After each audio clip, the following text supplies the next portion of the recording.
Hello दोस्तों, मैं संदीप आपका स्वागत करता हूं आपका अपना YouTube channel exam HD SP में।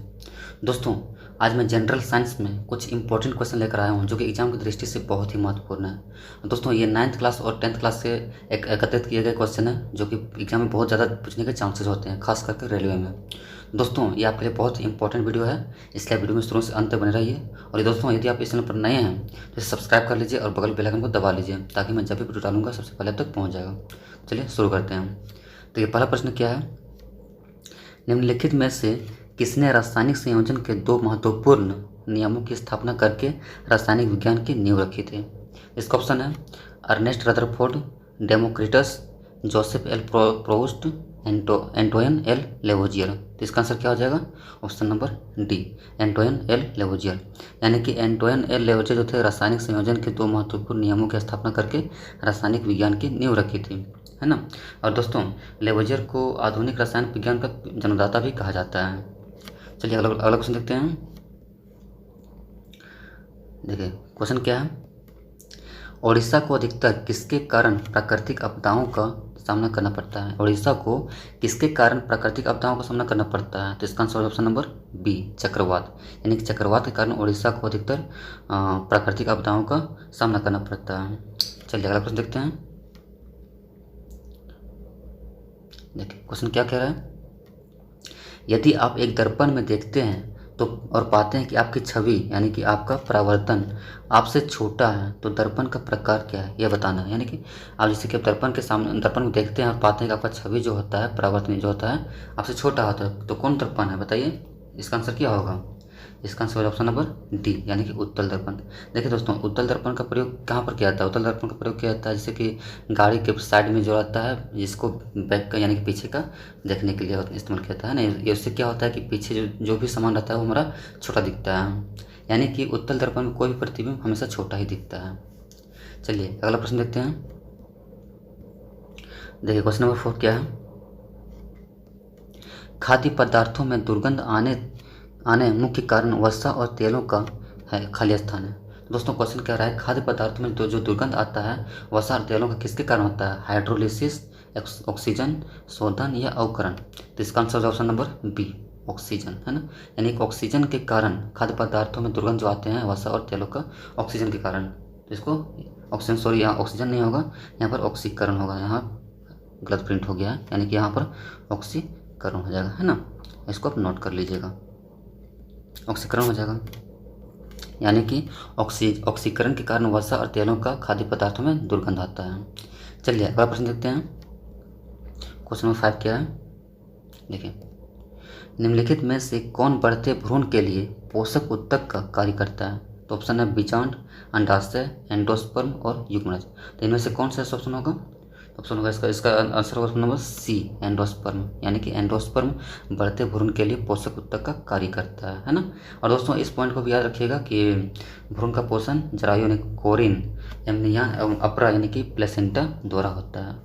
और अंडाशय का मुख्य कार्य क्या होता है? तो इसका कार्य होता है अंडाणु पैदा करना। देखिए दोस्तों, पिछले ग्रुप डी में पूछा हुआ था क्वेश्चन कि अंडाशय का मुख्य कार्य क्या होता है या फिर अंडाणु पैदा कौन करता है। जिसका आंसर ऑप्शन मतलब कि अंडाशय है। जो अंडाशय का मुख्य कार्य होता है अंडाणु पैदा करना। बस इसको याद रखिएगा कि अंडाशय का मुख्य कार्य होता है अंडाणु पैदा करना, है ना। चलिए अगला प्रश्न देखते हैं। देखिए क्वेश्चन क्या है? दादा साहेब फाल्के पुरस्कार किस क्षेत्र में महत्वपूर्ण सार्वजनिक उपलब्धि के लिए दिया जाता है? दादा साहेब फाल्के पुरस्कार किस क्षेत्र में दिया जाता है? ये क्वेश्चन पूछा हुआ क्वेश्चन है, तो किस क्षेत्र में दिया जाता है? देखिए, फिल्म है, पत्रकारिता है, साहित्य है और खेल। तो क्या ऑप्शन होगा इसका? Option number A, film.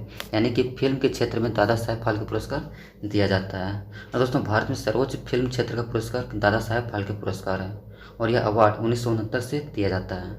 और सबसे पहले यह अवार्ड किसको दिया गया था? तो यह अवार्ड दिया गया था सबसे पहले देविका रानी को। चलिए अगला प्रश्न देखते हैं। क्वेश्चन नंबर 7 क्या है? देखिए, एक कंडक्टर का प्रतिरोध किसके व्युत्क्रमानुपाती होता है? किसके व्युत्क्रमानुपाती होता है? तो ऑप्शन क्या है? तापमान, प्रतिरोधकता, अनुप्रस्थ भाग का क्षेत्रफल और लंबाई। तो इसका आंसर क्या होगा? तो इसका आंसर ऑप्शन नंबर सी, यानी कि अनुप्रस्थ भाग का क्षेत्रफल। तो अगला क्वेश्चन है, देखें, थायरॉक्सिन के संश्लेषण के लिए निम्नलिखित में से क्या आवश्यक है? थायरोक्सिन के संश्लेषण के लिए क्या आवश्यक है आपको ये बताना है। तो ऑप्शन है पोटेशियम, सोडियम, कैल्शियम और आयोडीन। तो इसका आंसर क्या हो जाएगा? देखिए इसका answer option number D, iodine. यानी कि आयोडीन जो होता है संश्लेषण, थायरोक्सिन के संश्लेषण के लिए आवश्यक होता है। और दोस्तों आयोडीन कमी से घेंघा रोग होता है, जिससे कि थायराइड ग्रंथि जो आकार जो होता है बहुत बड़ा हो जाता है ना, जो कि बहुत दूर दूर से दिखाई देता है। चलिए अगला क्वेश्चन देखते हैं। क्वेश्चन में क्या है 9, एक पौधे के तने या जड़ का घेरा किस कारण बढ़ता है? तो पौधे का तने या जड़ का जो घेरा होता है किस कारण बढ़ता है? इसका ऑप्शन है lateral meristem, intercalary meristem, extra meristem और एपिकल मेरिस्टेम। इसका आंसर क्या हो जाएगा? ऑप्शन नंबर ए, यानी कि लेटरल मेरिस्टेम, यह इसका आंसर हो जाएगा। और दोस्तों इसका एक और पॉइंट याद रखिएगा कि पौधे को लंबा करने तथा फूल बनने में जिब्रेलिन्स हार्मोन मददगार होता है। कौन सा हार्मोन? Gibberellins hormone. अगर क्वेश्चन पूछ देगा कि पौधों को लंबा करने, मतलब पौधों को लंबा होने तथा फूल बनने में किस हार्मोन का मदद मिलता है ना, तो इसका आंसर हो जाएगा जिब्रेलिन्स हार्मोन। याद रखिएगा इस पॉइंट को। अगला क्वेश्चन देखते हैं। देखिए क्वेश्चन नंबर 10 क्या है? देखिए निम्नलिखित में से कौन सी धातु केरोसिन तेल में संग्रहित होती है? क्वेश्चन कह रहा है कि इनमें से कौन सा ऐसा धातु है जो कि केरोसिन तेल में संग्रहित होती है। तो ऑप्शन है प्लेटिनम, तांबा, सोडियम और सोना। तो दोस्तों इसका आंसर क्या हो जाएगा? सोडियम। सोडियम इसका आंसर हो जाएगा, यानी कि सोडियम धातु को केरोसिन तेल में संग्रहित किया जाता है। यानी कि अगर केरोसिन तेल से बाहर निकाल दिया जाएगा वो तो जल जाएगा, है ना, तो इसको याद रखिएगा। अगला क्वेश्चन देखते हैं। क्वेश्चन नंबर 10 क्या है? कौन से भारतीय मुख्यमंत्री के पिता महाराजा थे? ये 4 ऑप्शन जो दिया हुआ है, देखिए 4 ऑप्शन दिया हुआ है ना, चंद्रबाबू नायडू, देखिए चंद्रबाबू नायडू, देवेंद्र फडणवीस, के चंद्रशेखर राव और अमरिंदर सिंह। तो इनमें से ऐसा कौन सा मुख्यमंत्री है जिनके पिता महाराजा थे? तो इसका आंसर क्या हो जाएगा? इसका answer option number D, Amarinder Singh. यानी कि अमरिंदर सिंह जो है जिसके पिता जो महाराजा थे, यह इसका आंसर हो जाएगा ऑप्शन नंबर डी। अगला प्रश्न देखते हैं। क्वेश्चन क्या कह रहा है? सेल्सियस से केल्विन पर तापमान को बदलने के लिए आपको निम्न में से क्या करना चाहिए? यानी कि सेल्सियस से केल्विन में तापमान को बदलने के लिए क्या किया जाता है? ऑप्शन देखिए क्या क्या दिया हुआ है। तापमान को 273 से गुना करें, तापमान में 273 जोड़ें, तापमान को 273 से विभाजित करें, या फिर तापमान में से 273 घटाएं। इसका आंसर क्या होगा? इसका आंसर ऑप्शन नंबर बी, यानी कि तापमान को 273 जोड़ें। यानी कि सेल्सियस को केल्विन तापमान पर बदलने के लिए 273 से जोड़ा जाता है ना। चलिए अगला क्वेश्चन देखते हैं। क्वेश्चन नंबर 13 क्या है? देखिए निम्नलिखित में से कौन सा प्रकृति में कभी अकेले नहीं होता है? ऑप्शन दिया हुआ है जड़त्व, बल, संवेग और वेग। दोस्तों इनमें से ऐसा कौन सा है जो कि प्रकृति में कभी अकेले नहीं होता? कभी नहीं। तो इसका क्या आंसर होगा? ऑप्शन नंबर बी, यानी कि बल। बल जो है कि कभी प्रकृति में अकेले नहीं होता है। बल वह बाह्य कारक है जो किसी वस्तु की प्रारंभिक अवस्था में परिवर्तन करता है या परिवर्तन करने की चेष्टा करता है। तो दोस्तों बल एक सदिश राशि है। इसका SI मात्रक क्या होता है? इसका SI मात्रक होता है न्यूटन। इस पॉइंट को भी याद रखिएगा। चलिए अगला प्रश्न देखते हैं। क्वेश्चन नंबर 14 क्या है? निम्नलिखित गैसों में से कौन सी गैस बायोगैस संयंत्र में उत्पन्न नहीं होती है? यानी कि जो 4 ऑप्शन दिया हुआ है उनमें से ऐसी कौन सी गैस है जो कि बायोगैस संयंत्र में उत्पन्न नहीं होती है? ऑप्शन है CO, H2S, CH4 और CO2, है ना। तो इसका आंसर क्या हो जाएगा? तो इसका आंसर ऑप्शन नंबर ए, यानी कि CO का रासायनिक नाम क्या है? CO का रासायनिक नाम है कार्बन मोनोऑक्साइड, है ना। कार्बन मोनोऑक्साइड यह मोटर वाहनों और कारखानों से निकलने वाला धुआं होता है। और दोस्तों यह रुधिर और फेफड़ों में रोग उत्पन्न करता है, ये CO यानी कि कार्बन मोनोऑक्साइड। इसीलिए गाड़ी का धुआं और कारखानों का जो धुआं होता है उससे हमेशा बच के रहना चाहिए, क्योंकि हमारे शरीर के लिए बहुत ही नुकसानदेह होता है। चलिए अगला प्रश्न देखते हैं। क्वेश्चन नंबर 15 क्या है? देखिए GST लागू करने वाला पहला देश कौन सा था? GST जो लागू हुआ था कोई किस देश में हुआ था? तो ऑप्शन है कनाडा, फ्रांस, ऑस्ट्रेलिया और जर्मनी। तो इसका आंसर क्या हो जाएगा? इसका आंसर ऑप्शन नंबर बी, यानी कि फ्रांस। यानी कि फ्रांस देश में फ्रांस देश ऐसा देश है जहाँ की सबसे पहले GST लागू हुआ था। तो कब हुआ था? 1954 में ये मतलब कि वहाँ पर GST लागू हुआ था, है ना।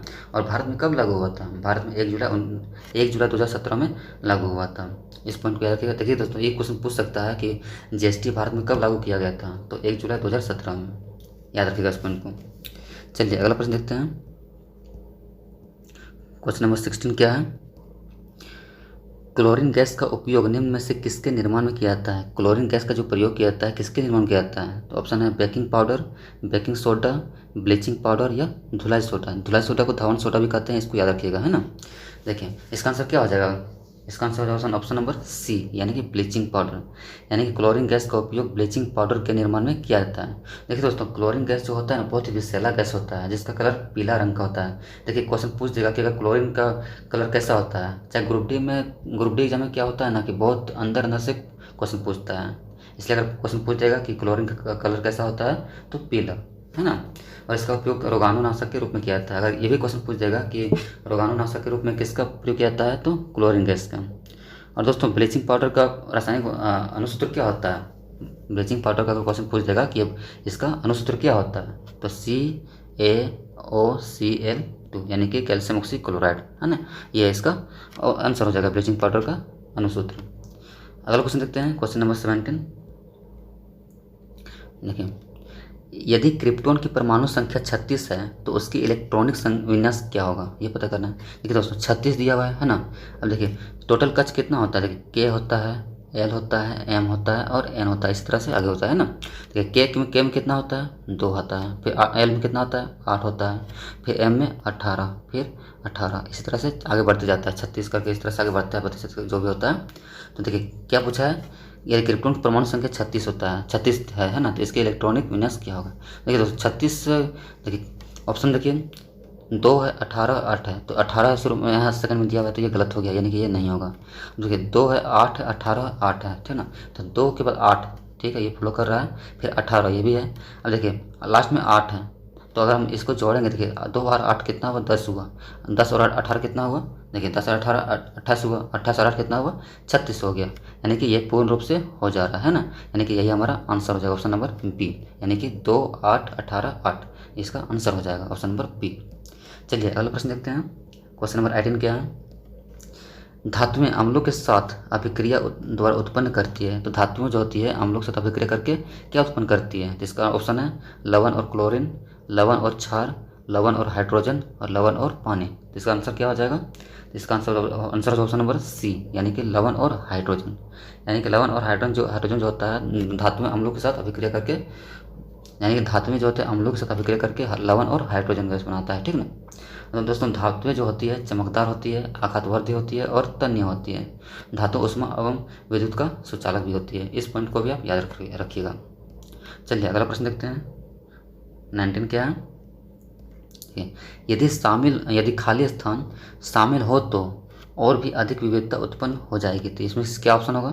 देखिए लैंगिक प्रजनन है, बाइनरी विखंडन है, वानस्पतिक नाम है और अलैंगिक प्रजनन है। तो इसका आंसर क्या हो जाएगा? इसका आंसर ऑप्शन नंबर ए, लैंगिक प्रजनन। यानी कि यदि लैंगिक प्रजनन शामिल हो तो और भी अधिक विविधता उत्पन्न हो जाएगी। तो चलिए अगला प्रश्न देखते हैं, और लास्ट प्रश्न दोस्तों देखिए क्या प्रश्न, एम कक्ष में शामिल हो सकने वाले इलेक्ट्रॉनों की अधिकतम संख्या कितनी है? जैसे कि मैंने कुछ देर पहले बताया था के, एल, एम और एन, है ना। तो कितना होता है? 2 होता है, 8 होता है, 18 होता है और 18 होता है। देखिए तो क्या बोल रहा है? एम में बोल रहा है, एम ये है, तो एम में कितना दिया हुआ है? 18 दिया हुआ है, तो 18 इसका आंसर हो जाएगा ऑप्शन नंबर सी। तो दोस्तों उम्मीद करता हूँ कि मेरा वीडियो आपको अच्छा लगा होगा। अगर अच्छा लगा है तो लाइक करें और कमेंट करके ज़रूर बताएं, और दोस्तों जितना हो सके अपने दोस्तों को भी शेयर कीजिए। और यदि आप इस चैनल पर नए हैं तो सब्सक्राइब कर लीजिए और बगल बेल आइकन को दबा लीजिए। चलिए फिर मिलते हैं नेक्स्ट वीडियो में।